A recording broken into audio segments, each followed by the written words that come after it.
یه وقتایی توی زندگی آدم خسته میشه، نه از راهی که اومده، نه از چیزایی که از دست داده. خسته میشه از خودش، از اینکه هر شب یه جنگ ناتموم داره توی ذهنش. یه وقتایی میشه که دلت میخواد یه گوشه بشینی و هیچی نگی، نه به خاطر اینکه حرفی واسه گفتن نداری، به خاطر اینکه مطمئنی کسی قرار نیست بفهمه تو چی میگی.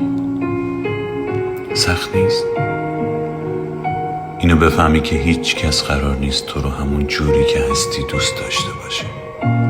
همیشه یا زیادی یا کم،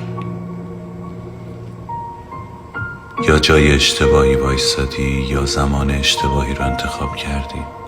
هیچ وقت به اندازه کافی درست نبودی برای هیچ کس.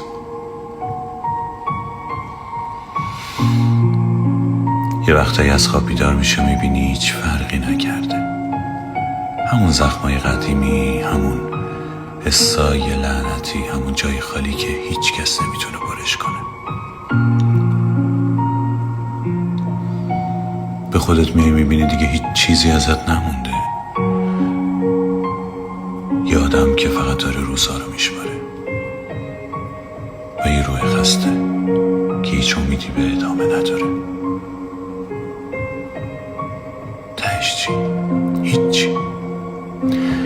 یه لبخند مصنوعی در جواب سوال حالت چطوره و یه خوبمی که هیچ واقعیتی توش نیست